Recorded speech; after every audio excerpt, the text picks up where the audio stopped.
하나님의 선민이라고 하는 이스라엘 백성들이 하나님을 배반하고 우상을 섬기고 정말 추하고 악한 삶을 살았기 때문에 솔로몬의 아들 르호보암 때에 이스라엘이 나라가 분열이 됩니다. 그래서 남과 북이스라엘이 되죠. 그래서 북이스라엘, 남유다 이렇게 나뉘어지는, 그래서 왕들을 각기 따로따로 세우고 그렇게 통치하게 되는 분열 왕국이 되었습니다.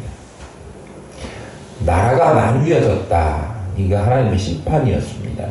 그러면 이스라엘 백성들이 이제는 정신을 잘 차리고 다시 돌아와서 하나님을 잘 섬겨서 잃어버렸던 신앙과 잃어버렸던 믿음을 되찾아서 회복해서 이제 나뉘어졌던 것이 다시 원상 회복되도록 했어야 되는데, 나뉘어졌어도 정신을 못 차리고 또 우상을 섬기는 일이, 아합 왕 때 이세벨이 이방에서 바알을 들여왔지 않습니까?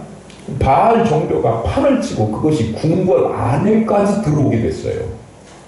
그러니까 궁궐 안에 바알 신당이 차려지고 바알 신을 모시게 되는 일이 생겼다라고 하는 것은 온 백성들 사이에 바알 신 섬기는 것이 다 쫙 퍼졌다, 그런 이야기예요.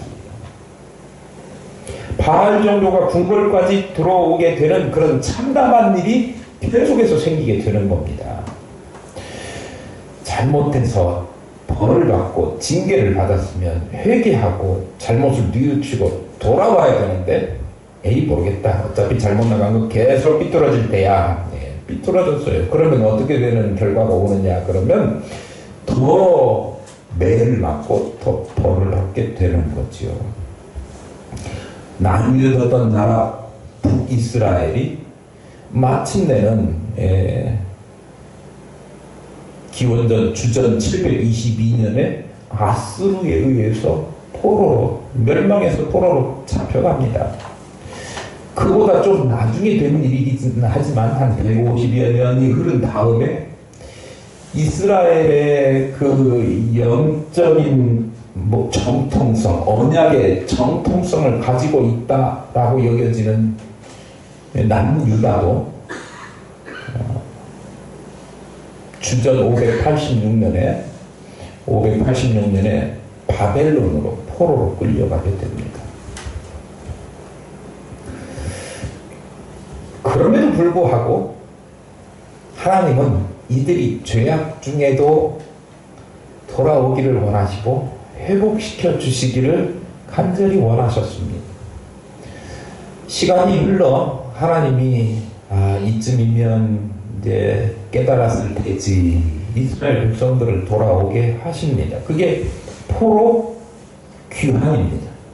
몇 번에 걸쳐서 돌아오게 되느냐 그러면 3차에 걸쳐서 돌아오게 됩니다.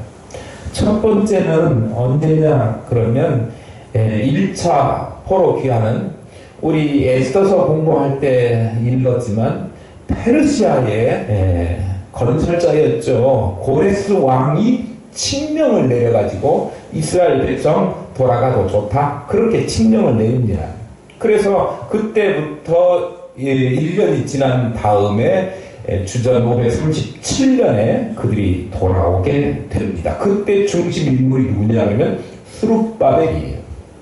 스룹바벨이 돌아와서 제일 먼저 보니까 우리가 예배하는 성전 이것이 회파되었구나, 이거 건설해야지 해가지고 돌아온 지 2년 만에 성전 재건 공사를 시작합니다. 그런데요, 그 재건 공사를 하는데 그 사마리아 사람들이 방해를 해요. 자꾸 성전 짓는데, 우리가 지난번에 공부했잖아요. 무슨 교회에 좋은 일 하려고 하면 꼭 반대, 사탄의 역사가 있다. 사마리아 사람들이 반대해가지고 이 성전 공사가 중단이 돼서 16년간 중단이 됩니다. 그래서 성전을 짓고 있지 못하고 있는 상태였는데, 우리 들어봤죠? 학계 스가랴 선지자가 다시 그들을 독려해가지고 성전 다시 지어야 됩니다. 재개해야 됩니다. 그래가지고 다시 짓기 시작한 지 4년이 지나가지고 스룹바벨이 중심이 되어서 다시 세운 성전, 그래서 스룹바벨 성전이라고 이야기합니다. 그게 제2성전이라고 일컬어요. 제1성전은 언제예요? 솔로몬 때 지어진 성전이 제1성전. 그리고 무너졌다가 스룹바벨에서 다시 두 번째로 재건되었으니까 제2성전 스룹바벨 성전, 그렇게 이야기합니다. 자, 1차 때는 포로 귀환, 누가? 스룹바벨이 중심이 돼서 돌아와서 성전을 짓는 일. 이제 2차 이야기합시다.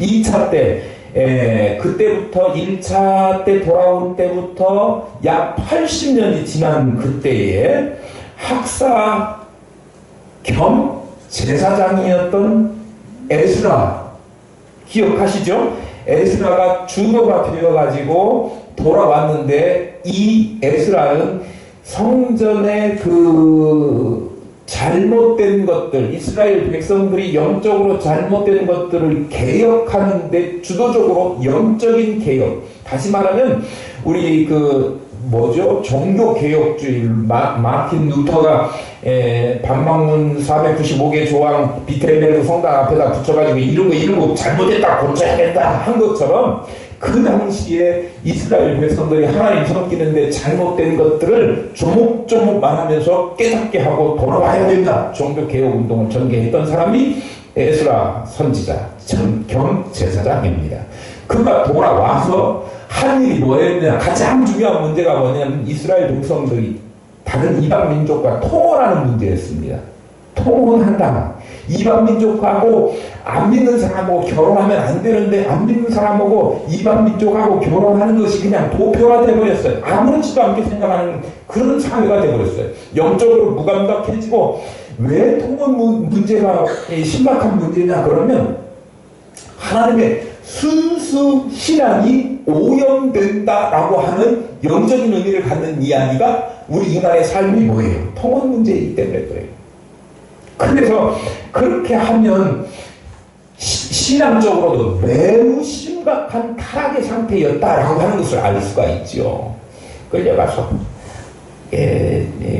그렇게 고생을 하면서도 아직도 정신 못 차려갖고 여전히 끌려갔으니까 오죽이나 이방 사람들하고 만날 접촉의 기회가 훨씬 더 좀 많지 않겠습니까? 그러니까 그런 일이 있었다 그러면, 그런데 그것을 에스라가 신앙개혁 운동을 일으켜가지고 다시 바로잡아서 이런 일이 있어서는 안 됩니다.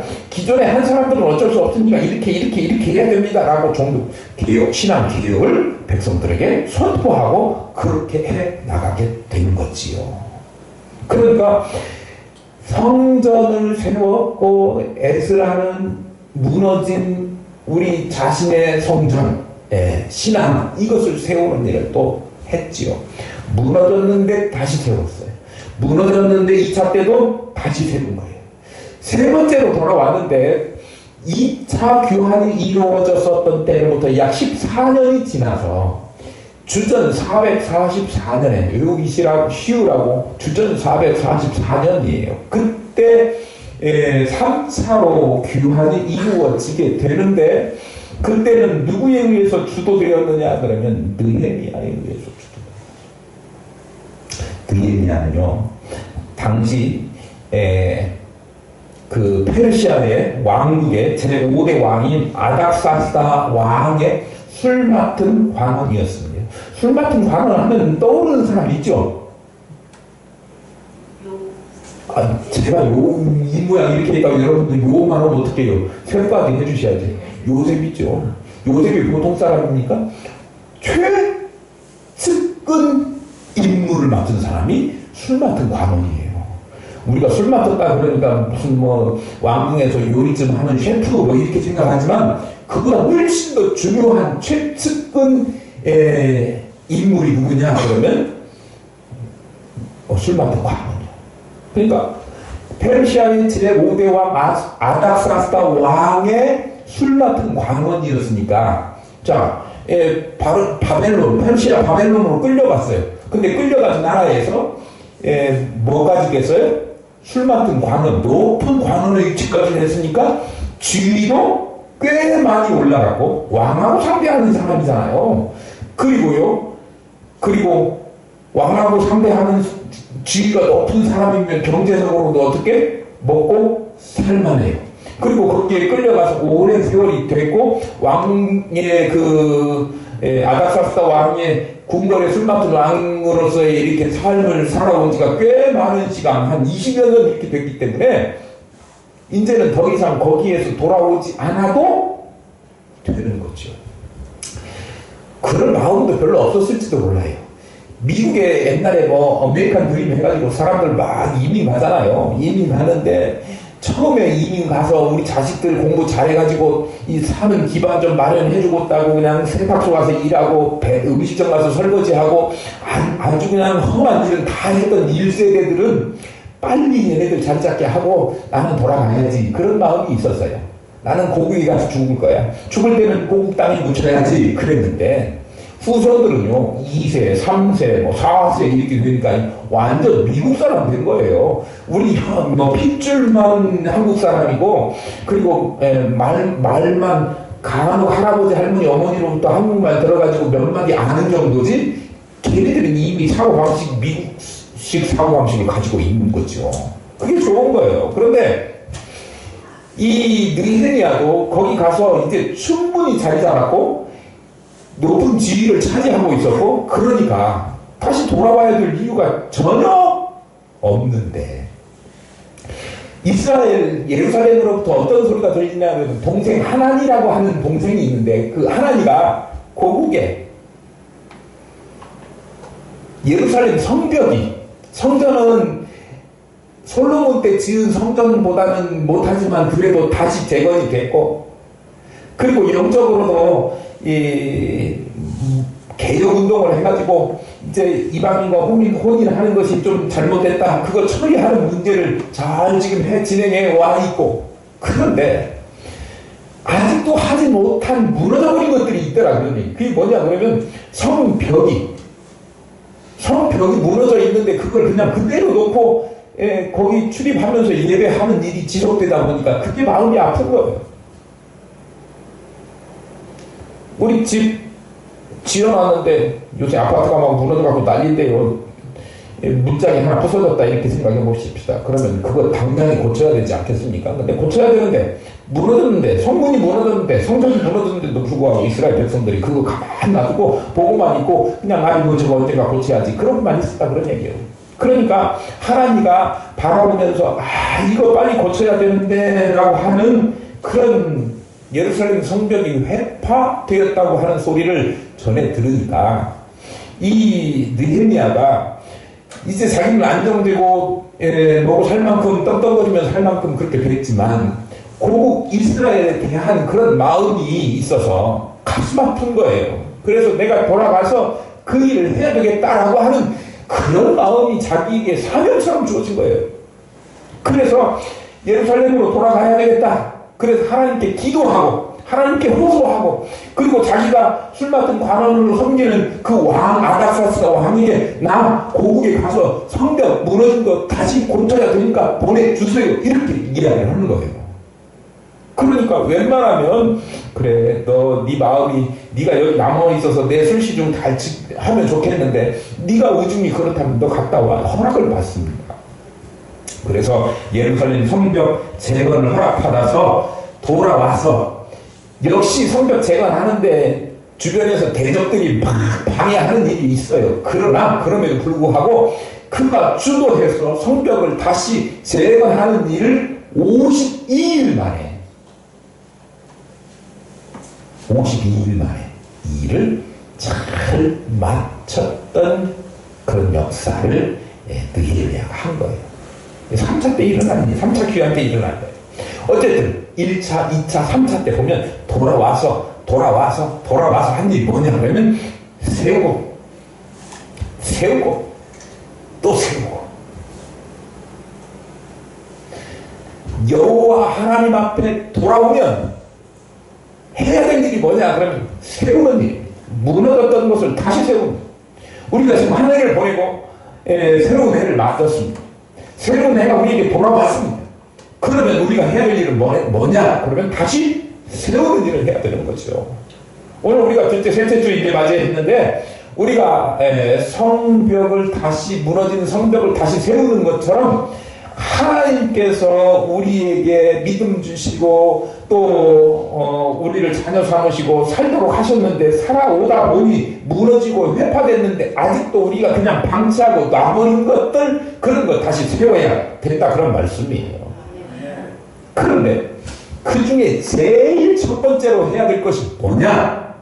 제일 순위는 예배하는 것이다 라고 하는 것을 말씀드리려고 합니다. 1절 같이 한번 읽어보실까요? 시작. 그때에 대제사장 엘리야십이 그의 형제 제사장들과 함께 일어나 양문을 건축하여 성벽하고 문장을 달고 또 성벽을 건축하여 함메아 망대에서부터 하나넬 망대까지 성별하였고 그랬습니다. 우리 3장 1절 처음에 그때에 이 그때가 언제일까요? 본문 앞에 보면 1장, 2장에 보면 어떤 내용이 있느냐 그러면 예루살렘 성벽이 회파되었다라고 하는 느헤미야가 슬픔에 잠겨가지고 하나님께 기도하고 아닥사스다 왕에게 나 귀국에서 그거 일할 수 있도록 해주세요 그랬더니 허락을 해줬는데 그 허락을 받은 느헤미야가 예루살렘에 와가지고 이스라엘 백성들에게 우리 성벽 재건 다시 해야 됩니다 이렇게 하는 호소를 하는 내용이 기록되어 있습니다. 우리 성벽을 재건해야 됩니다. 그때가 그때입니다. 그때가 그때예요.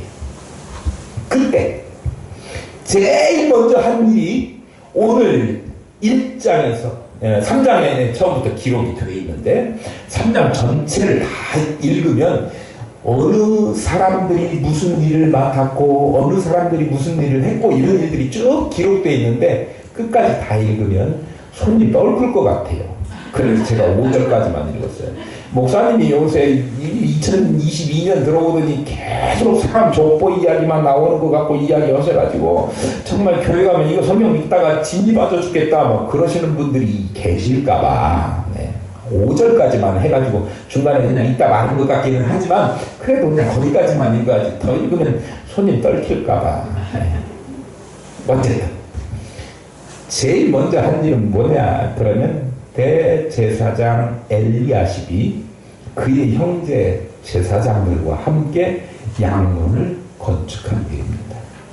대제사장들 평신도 일반 백성이 아니라 제사장이 앞장서서 나는 제사장이니까 아무것도 안 해 그게 아니고 나도 돌 나르고 나도 손 다 지능 묻히고 그렇게 일할 거야. 손수 앞장서서 제일 먼저 일했다 그런 이야기예요. 그러니까 우리 교회에서 하나님의 일을 하는데 우리가 해야 될 것은 뭐냐 그러면 지도자라고 생각되는 사람이라고 하면 내가 먼저 앞장서서 해야 된다라고 하는 사실이에요.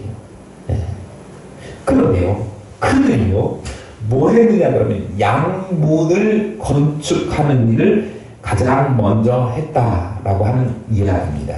우리 그림을 한번 보도록 하겠습니다. 이스라엘 그 예루살렘 성벽인데요. 성전이 여기 이렇게 중심에 있습니다. 그리고 성벽을 처음에 그 3차에 와가지고 스룹바벨 때 당시에 이렇게 성벽이 있었는데 이게 무너졌기 때문에 다시 누가 쌓았느냐 하면 느헤미야가 와서 52일에 걸쳐서 쌓게 되었고 그 후에 나중에 헤롯이 한참에 헤롯이 이 성벽을 더 넓게 해서 이렇게 세웠습니다. 우리가 사도행전 공부하면서는 이 외부에 있는 헤롯 때 세워진 성벽을 보았고 이제 오늘 본문 느헤미야서에 나오는 성문은 이 위쪽이 북쪽이고 왼쪽이 서쪽이고 오른쪽이 동쪽이죠. 그래서 북쪽을 중심으로 해서 성전을 중심으로 성전을 쌓고 있는 이 성벽을 다시 세우는 일을 하는데 제일 먼저 한 일이 여기 양문, 쉽게이트, 쉽게이트, 양의 문이라고 하는 얘기예요. 그러니까 앞에 양, 뭐죠? 양이 왔다 갔다 하는 문이다, 그런 이야기예요. 이름을 들으면 그 문의 용도를 대충 알 수 있습니다. 그리고 양문을 비롯해서 시계 반대 방향으로 이렇게 돌면서 성을 다시 건축하는데요. 뭔 문이 있느냐 그러면 어문이 있고 옛문, 골짜기문, 분문. 이 분문은 어문은 뭐 같아요? 양문은 양이고 어문은 물고기가 왔다 갔다 하는, 갈릴리가 저 위쪽에 있습니다. 갈릴리에서 잡은 고기 누가 잡았죠? 베드로, 요한, 야고보, 이 사람들이 막 그 물에 배가 찢어질 정도로 지금 잡은 게 아니고 나중에 잡아요. 이거는 한참 시대가 위에니까. 그런데 거기서 잡은 고기들을 그 이전에 사람들도 고기 잡아가지고 이 어문을 통해서 가져왔을 거예요. 그래서 고기들이 출입하는 문이에요. 아무 문으로나 들어올 수 있는 게 아니고, 돌아가다 보면 옛문도 있고 골짜기문도 있고 분문도 있어요. 분문은 이 성에서 쓰다가 남은 폐물, 손에 금가락지 말고 쓰다가 버릴 거, 쓰레기, 분뇨, 그런 거 처리하는 분이 분문이에요. 그리고 샘문, 수문, 마문, 많이 왔다 갔다 하는 문 같지요? 동문, 함입관문, 그렇게 10개의 성문이 있습니다. 그런데 그 중에 첫 번째 손을 댄 문이 어떤 문이냐 그러면 양문이라고 하는 거예요. 양문. 제가 말씀드렸죠. 양문은 이 문을 통해서 양이 많이 왕래했기 때문에 양이 통과하는 문이다. 그래서 양문이라고 불리워진 거예요. 이 성전에서 가까운 양문, 성전에서 가까웠기 때문에 이 양문을 통해서 성전 제사에 쓸 양들이 주로 왔다 갔다 하는 문인데, 양문 근처에는 베데스다 연못이 있어요. 그러니까 양문을 통해서 양이 들어오면, 제물에 쓸 양이 들어오면 베데스다 연못에서 이 양들, 제물들을 깨끗이 씻어서 성전으로 가서 제사를 한 것이지요. 양이 의미하는 것은 무엇일까요? 양 하면 제일 먼저 떠오르는 것이 제사입니다. 우리가 어린 양 보혈 몸에 피 흘려주셨다 그럴 때 그 어린 양은 누굽니까? 예수 그리스도죠. 예수님께서 양을 대신하는, 그래서 양이 희생 제물이 되신 것처럼 예수님께서 희생 제물이 되셔서 산 제물이 되셔서 죽으셨기 때문에 우리가 그 구원의 은혜를 받게 되었는데, 하나님 앞에 드려지는 제사의 증거 아니면 제사가 연상되는 것, 그런 문이 바로 양의 문인데, 가장 먼저 이 문을 다시 세웠다, 그런 이야기예요. 우리가 영적으로 보면 이 일을 어떻게 이야기를 해석해야 되느냐 그러면, 성전 제사와 관계되는 오늘날로 말하는 예배하고 제일 관련이 있는 이 문을 제일 먼저 수축했다라고 하는 사실이에요. 성벽에 무너진 곳이 있으면 안 되는데, 그래도 무너진 곳이 있으면 우리 믿음 생활하면서 고쳐야 되지 않습니까? 다시 쌓도록 해야 됩니다. 그 중에 제일 중요하게 가장 먼저 점검해야 될 것이 뭐냐 그러면 믿음을 점검해야 되는데, 그 믿음 생활 중에 가장 중요한 것이 예배 생활이라고 하는 거예요. 예배가 무너지면 안 되죠. 성벽을 다시 쌓아야 될 곳이 많이 있지만, 그래서 수많은 이스라엘 사람들이 3장 전체에 걸쳐서 어느 부분 누가 하고 어느 부분 누가 하고 이렇게 다 나오지만, 그 중에 가장 먼저 해야 될 일은 뭐냐 그러면 우리가 예배를 다시 회복하는 일을 가장 먼저 해야 된다라고 하는 거예요. 우리는 지금 무너진 것이 많이 있습니다. 정말 무너진 것이 많이 있어요. 경제도 무너졌다, 윤리도 무너졌다, 도덕도 무너졌다, 그리고 가치관도 무너졌다. 총체적으로 무너진 것이 너무 많이 있습니다. 그래서 우리는 이 모든 것들을 다시 하나씩 쌓고 세우고 다시 일으켜와야 되는데, 경제 때문에 아무리 야단 온통 법석이 났지만 경제부터 세우려고 해서는 안 됩니다. 경제보다 더 시급한 것이 윤리와 도덕이고 그것을 위해서 더 먼저 세워야 될 것이 삶의 바른 가치관입니다. 많은 사람들이 왜 사는지 또 어떻게 살아야 하는지 이런 삶의 가치관이 지금 다 무너져 내려 버렸습니다. 그리고 이런 것들을 세워나가는 것이 중요한데 그보다 더 중요한 것이 뭐냐 그러면 믿음을 먼저 회복해야 되는데 믿음에 있어서 최우선 중요시 되어야 할 것이 뭐냐 그러면 예배의 회복이라고 하는 것입니다. 코로나19 때문에 무너진 예배, 우리가 예배에 대해서 너무 안일하게 생각하고 너무 편하게 생각하고 쉽게 생각하는데 우리가 예배의 자리에 무너진 것들, 이런 것들을 다시 일으켜 세우는 일을 최우선에 두고 해야 된다고 하는 사실입니다. 요한복음 4장에서 예수님께서 뭐라고 말씀하셨느냐 그러면 하나님은 예배하는 자를 찾으시는데 신령과 진정으로 예배하는 자를 찾으신다 그렇게 하셨습니다. 예배를 먼저 회복해야 된다. 하나님께 예배하는 것을 다른 것과 절대로 바꾸시지 말기를 바랍니다. 제일 순위는 예배하는 것입니다. 강조해서 말씀드립니다. 하나님께 예배하는 것을 다른 것하고 절대로 바꾸시지 말기를 바랍니다. 가장 먼저 예배하는 것, 이것이 중요한데요. 여러분들이 뭘 시작하든지 뭘 새롭게 한다든지 예를 들어서 이사를 해서 새 집을 지었다든지 그러면 거기서 먹고 즐기고 친구들을 초대하는 것보다 가장 먼저 예배하는 것 먼저 하시기를 바라요. 그리고 새로운 직장을 얻었다 그러면 거기 뭐 축하 파티하고 뭐 이렇게 하기 전에 하나님께 예배하는 것을 먼저 하시기를 바라요. 하나님께서 새 가족을 주셨거든 손주를 주고 아들을 주고 자녀를 주셨거든 하나님께 예배하는 일 먼저 하시기를 바라요. 모든 일에 예배가 먼저 있기를 축복합니다. 예배가 우선돼야 돼요. 이건 잘못되면 우리 꽝이에요. 아무리 잘한다고 한들.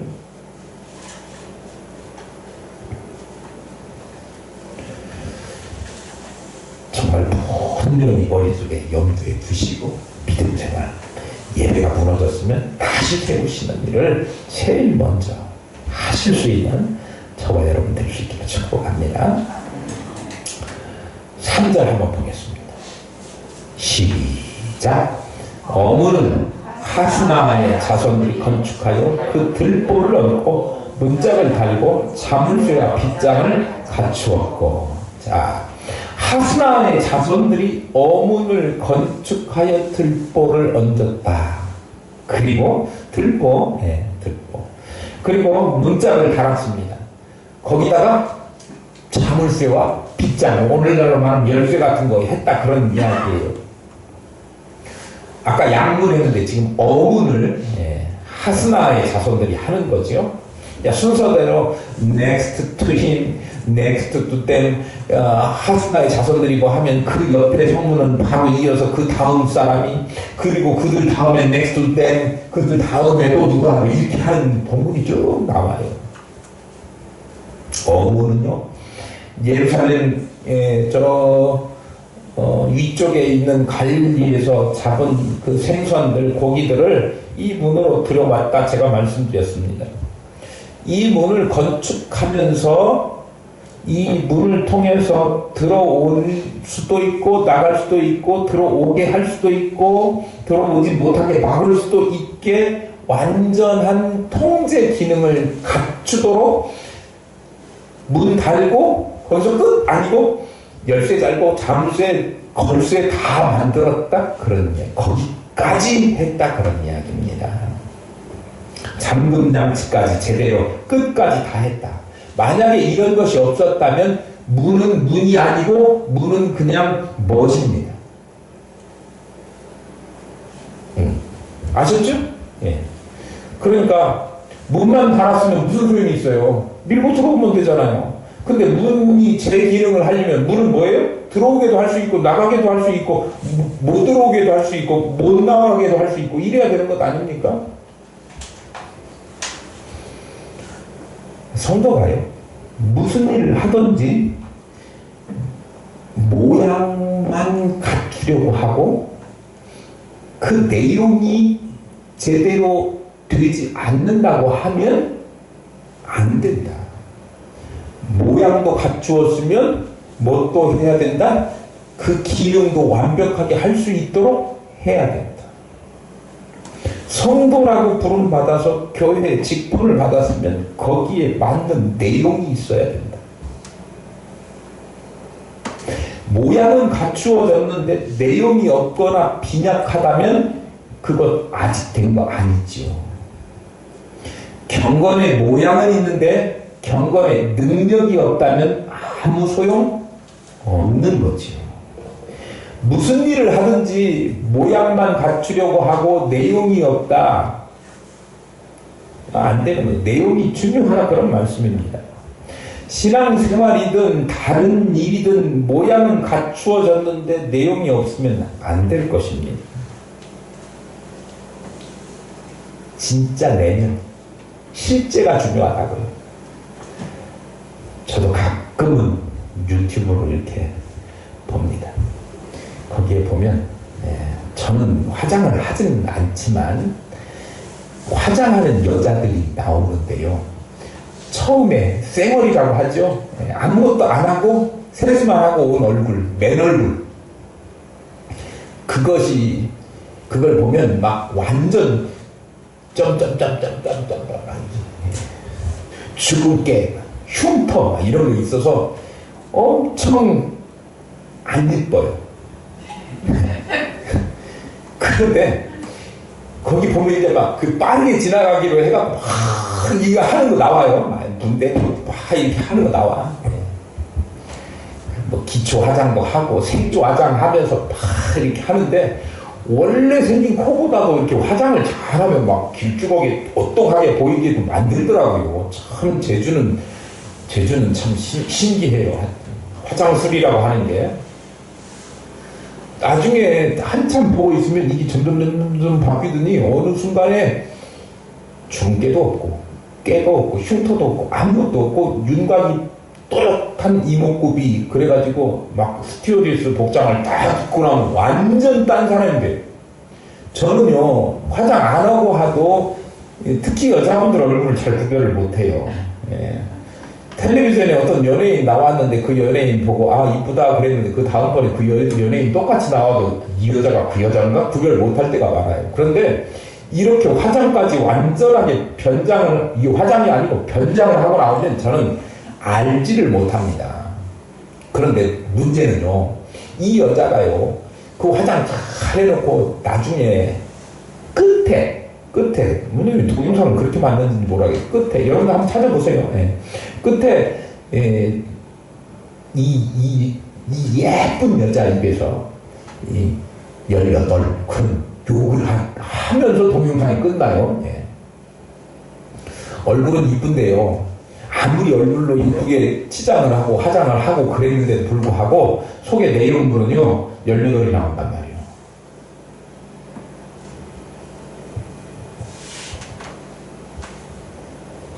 그런 사람들이 있어요. 성경에 보니까 바리새인들이 있어요. 바리새인들은요 겉으로 사람들 보기에는 옳게 보이고 안으로는 실제로는 의식하고 불법을 행하면서도 겉으로는 정말 잘 의견상으로만 본다면 완벽하게 모든 것을 구비하면서 신앙생활하는 사람들이 바리새인들이에요. 변장한 여인하고 똑같은 수준의 그런 신앙생활을 했던 사람이에요. 온갖 내면에 더러운 것들은 다 가지고 있으면서 겉으로는 잘 하는 것처럼 그렇게 보여지는 사람인데 그런데 우리 같은 사람은 피해서 속이고 넘어갈 수 있을지 몰라도 주님은 겉을 보는 주님이 아니라 중심을 보는 주님이시기 때문에 주님 앞에 서면 주님 앞에 딱 걸리는 거죠. 중심을 아시는 주님은 그 주님께로부터 책망을 피해갈 수 없습니다. 그러기에 하나님 앞에 설 때 우리가 어느 순간에도 밖으로 드러나는 것도 중요하겠지만 마음을 중심을 겉보다는 속을 중요하게 여겨야 합니다. 겉을 꾸미는 것보다 속 사람의 변화가 중요하다고 하는 거예요. 하나님 일을 하는 데 있어서도 열심히 하고 충성을 다하는 것처럼 보여도 알맹이가 없는 이들도 있을 수 있습니다. 어떤 사람들은 요란하게 앞장서서 주의 일을 하는 것처럼 하지만 슬그머니 뒤로 빠지기도 하고 끝을 못 맺는 사람들이 있다, 그런 이야기예요. 왜요? 형식만 외면으로 들어가는 그것만 중요하게 여기기 때문에 완성해서 이게 제 기능을 하는 것을 거기에는 별로 관심이 없어요, 그런 사람들은. 그러니까 무슨 일을 하더라도 끝까지, 믿음도 끝까지. 그래서 주의 일을 하는데 주님께서 우리에게 뭘 요구하시느냐 그러면 계시록에 보면 충성하는데 어떻게 해요? 죽도록 충성하라. 그 이야기는 무슨 말이라고 똑같냐면 끝까지 충성하라. 무슨 일을 할 때 하다가 끝을 안 내고 그냥 이렇게 중단하거나 가버리거나 그러면 그거 안 되잖아요. 이 교회 일도 할 때요. 우리 김장하면요. 김장하면 김장이 끝이 아니고 김장 다음에 다 정리하고 치워야 되는 일까지가 끝이에요. 그러니까 김장 끝나서 가시지 말고 끝까지 다 정리하고 저 뒤에 널브러진 빈일까지 다 접어서 이렇게 하고 가시는 분이 끝까지 하는 거라고. 예를 들자면 그러니까 믿음도 겉모양만이 아니라 끝까지 마음을 다해서 주님께서 인정하실 만한 그런 사람들이 되어야 되는 거죠. 슬그머니 빠질 것이 아니라. 그런 사람들 주님께서 인정하시지 않습니다. 하나님은 각 사람의 행위를 보시고 그에 따라서 보상하시는 분이시기 때문에 이런 사람들에게 돌아갈 것은 책망밖에 없다. 하나님이 찾으시는 사람은 끝까지 충성하는 신실한 사람을 찾으신다. 내가 죽도록 충성하라. 그리하면 내가 생명의 멸류관을 내게 주리라. 죽도록 충성, 끝까지 충성. 그게 완벽하게 끝까지 마무리하는 사람, 그 사람을 하나님이 기억하신다. 4절에서 5절 한번 보실까요? 4절부터 볼게요. 4절부터. 시작. 그 다음은 학고스의 손자 우리아의 아들 무레못이 중소하였고 그 다음은 무세사벨의 손자 베가의 아들 무슬람이 중소하였고 그 다음은 바나의 아들 사룩이 중소하였고 그 다음은 드보아 사람들이 중소하였으나 그 귀족들은 그들의 주인들의 공사를 분담하지 아니하였습니다. 자, 어문을 하스나의 자손들이 뭐라고요? 새로 지었고 건축했다 그랬습니다. 그리고 그 옆에 이어지는 성벽을 학고스의 손자 우리아의 아들 무레못이 중수했다. 이 건축했다라고 하는 말은 뭔 말이냐 그러면 처음부터 아예 새로 짓는 신축 이야기 하는 거예요. 중수했다라고 하는 이야기는 무너졌는데 그것을 다시 고치고 보수했다 그런 이야기예요. 그러니까 개축이라고 할까요? 보수에 해당되는 거예요. 물론 당시 예루살렘 성벽이 어떻게 됐다고? 회파됐다고. 그러니까 흔적은 있어도 거의 다 무너진 상태였기 때문에 이 중수도 뭔 수준이냐 그러면 건축하고 같은 수준이에요. 그렇다고 하더라도 어쨌든 아무튼 어문 옆쪽에 어문까지 하고 어문 옆쪽에 있는 성벽을 학고스의 손자 우리아의 아들 무레못이 중수했고 그 다음은 next to him 그 다음은 무세사벨의 손자 베가랴의 아들 무슬람이 중수하였고 그 다음은 next to him 이죠. 그 다음은 또 그 다음은이에요. 바나의 아들 사독이 중수하였고 또 그 다음은 드보아의 사람들이 중수하였습니다. 그러니까 성벽을 쭉 반시계 방향으로 그 다음은 누가 하고 그 다음은 그들 다음에 누가 하고 그들 다음에 누가 하고 계속 다 하는 일을 맡아가고 하는데 거기에서 그런데 말입니다. 그런데 말입니다. 드보아의 귀족들은 공사를 분담하지 않았다. 공사에 참여하지 않았다. 그런 이야기예요. 다들 힘을 내서 성벽 공사를 했습니다. 이 성벽은 대단히 중요해요. 적이 쳐들어올 때 잘 막아내야 되고요. 적이 쳐들어올 때 공격하기는 어렵게 만들어야 되고, 여기서 적이 쳐들어오는 적을 막을 때 어떻게 해요? 아주 쉽게 막을 수 있도록 하도록 하는 것이 성벽 있지 않습니까? 성을 쌓는 일이에요. 그래서 이 성벽은 매우 중요한데, 그 안에서 백성들이 생활을 해야 되기 때문에 물도 오는 길을 성벽을 통해서 이렇게 와야 돼. 수로도 건설을 해야 되니까 수로 만드는 일 뭐 이런 것들 아주 해야 될 일이 많고 복잡한데요. 그리고 성벽이 보통 그냥 사람 하나 가능할 정도의 얇은 담장이 아니고요. 뭐 벽돌 보루꾸라고 그냥 보루꾸느냐 뭐 블록 쌓아가지고 하는 것이 아니고요. 만리장성 가보셨죠? 중국에 거기처럼 이렇게 막 엄청 폭이 넓게 쌓아가지고 잘 넘어지지도 않지만 그 위에 말을 타고도 사람이 갈 수 있도록 그렇게 폭넓은 성벽을 지어야 되니까 얼마나 많은 힘이 들어갔겠고 그러겠어요. 그러니까 사람들이 다 동원돼서 그 일을 하는데 열심히 힘을 합해서 열심히 했습니다. 얼마나 열심히들 했던지 그런 악조건 해야 될 일도 많고 이게 쉬운 일이 아니고 큰 일이었음에도 불구하고 52일 만에 그 일을 해냈다고요. 그런데 이스라엘 백성들 모두가 52일 만에 그걸 할 정도로 그 어려운 일, 힘든 일을 빠지지 않고 다 참여해서 열심히 했는데 마땅히 해야 될 자기의 몫을 하지 않은 사람들도 있었다고 하는 이야기예요. 드고아 사람들 중에 평민들은 그 일을 잘 감당했고요. 그랬는데 드고아의 귀족들은 그 일을 하지 않았어요. 그 사람들이 안 한 일을 드고아의 평민들이 나서서 하는 내용이 29절 이하에 또 나옵니다. 거기 한번 보세요. 자기가 해야 될 분량 맡은 것도 아닌데요. 거기를 드고아 평민들이 해요. 그런데 정작 드고아 귀족들은 그 일을 하지도 않았다니까요. 무슨 이유인지는 몰라요. 드고아 귀족들은 그 일을 우리는 귀족인데 어떻게 흙묻히랴 그러면서 안 했는지, 아니면 이거 하는데 보통 재산이 많이 재정이 많이 소요되는 거 아닌데 우리가 귀족이니까 우리만 쳐다보고 우리가 돈 내야지 하는 사람들이 있을 것 같아서 부담스러워서 그 일을 안 했는지 그거는 알 수가 없어요.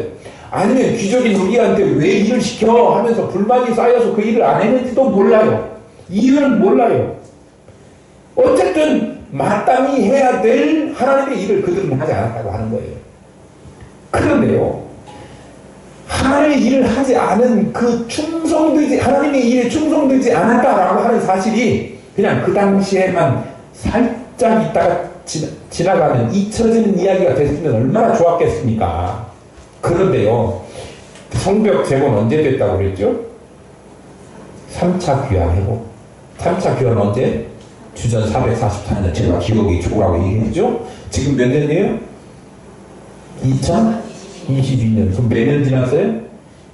2466년이 지났어요. 2500여 년이 지나가고 있어요. 그런데 지금도 송강군에 있는 저도 그 사람 드고아 사람들 알지도 못하는데 드고아 그분들은 제가 어떻게 심한 말을 하겠습니까?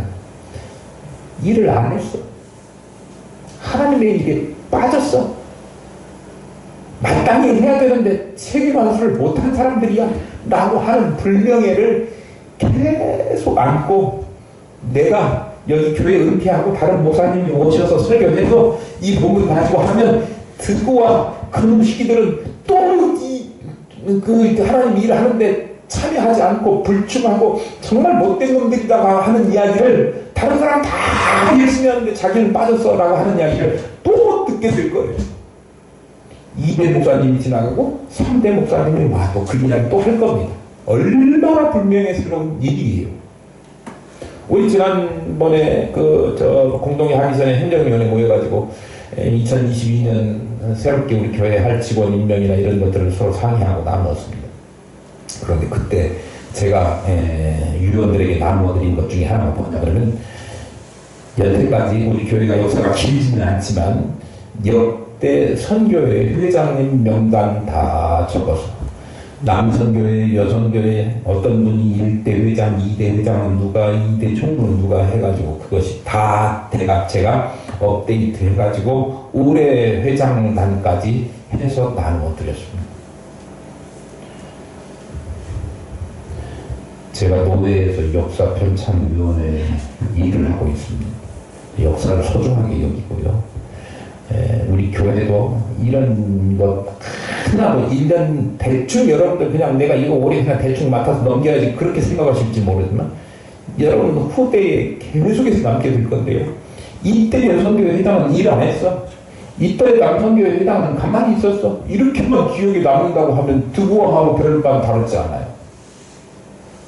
믿음으로 충성하고 직분 맡더니 남성교회 회장, 여성교회 회장 맡더니 주일학교 교사를 맡더니 성가대 직분을 맡더니 정말 열심히 했더라. 이게 우리는 잊어버린다고 하더라도 저도 안 잊어버리려고 적어서 명단을 가지고 있고 그렇게 하는데요. 그런데요. 하나님은 그거 잊어버리지 않습니다.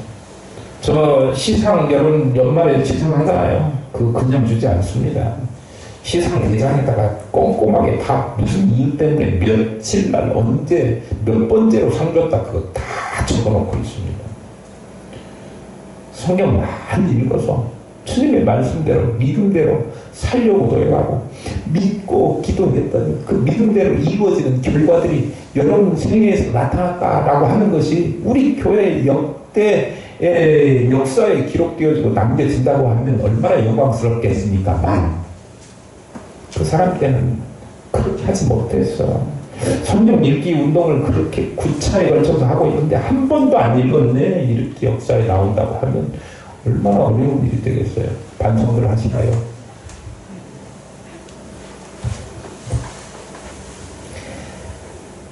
불충함으로 영원히 기록되어 영원히 빛날 그런 사람들도 있지만 불충해서 영원히 불명예를 안아야 될 그런 사람들로 남지 않도록 우리가 충성해야 될 것입니다. 하나님 나라의 확장과 완성을 위해서 충성된 사람들이 많이 있는데 교회를 위하여 열심히 봉사하며 재물을 물질을 들여서 섬기고 시간을 들여서 봉사하고 하나님과 그리스도를 알지 못하는 사람들에게 복음 전파를 위해서 정말 몸들여 시간 들여 헌신하며 하나님을 알게 하고 구원에 이르도록 전도하는 일을 감당하는 분들이 많이 있기에 하나님 나라는 확장되어 가고 하늘 깊은 교회는 부흥되어 갈 것입니다. 그런데 그런 일을 하는 데 있어서 나는 빠져야지. 안 된다 그런 말씀이에요. 다 참여하시기를 바라요. 주일 예배만 겨우 참석하고 형식적으로 헌금하고 그리고 나는 성도의 도리를 다 했어. 그렇게 생각하시면 안 됩니다. 하나님의 교회를 위한 봉사나 복음을 전하는 일에 자기를 헌신하지 않으면 하나님으로부터 불명예를 안게 될 것입니다. 불명예 불충한 사람으로 기록될 것입니다. 그런데 드고와 사람들이라고 해서 뭐 구원을 못 받았다 그렇게 이야기할 수는 없어요. 하나님을 믿고 그리스도를 구주로 고백하는 이상 누구라도 하나님 나라의 일원으로 인정될 것이지만 그러나 불충한 자들은 그 불충으로 말미암아서 전국에는 하나님과 다른 성도들 앞에 수치를 당할 수밖에 없다라고 하는 거예요. 여러분 어떤 사람을 남기를 원하십니까? 정말 충성해서 작은 일이라도 절대 빠지지 않고 끝까지 죽도록 충성하시는 그것이 오늘날 무너져버린 한국교회를 세우는 일이고 한국교회에 무너져버린 성벽의 일부를 우리가 다시 제거하는 일에 동참하는 일이라고 하는 거예요. 여러분들 오늘 성문에 쓰였던 사람들 인물들 다 읽어보시면 여러분 읽어보세요. 그걸 여기에다 두시고 이 사람들이 먼 데 가서 이런 것이 아니라 가장 가까이 있는 성벽을 수선하도록 임무를 부여받았어요. 그러니까 먼 데부터 일하는 게 아니에요. 가까운 데부터 일하는 거예요. 나는 한국교회 선교를 위해서 하겠다? 물론 큰일 할 수도 있죠. 그런데 거기서부터 시작하는 것이 아니라 우리 교회의 작은 일부터 시작하는 거예요. 작은 일에 충성하시는 거예요.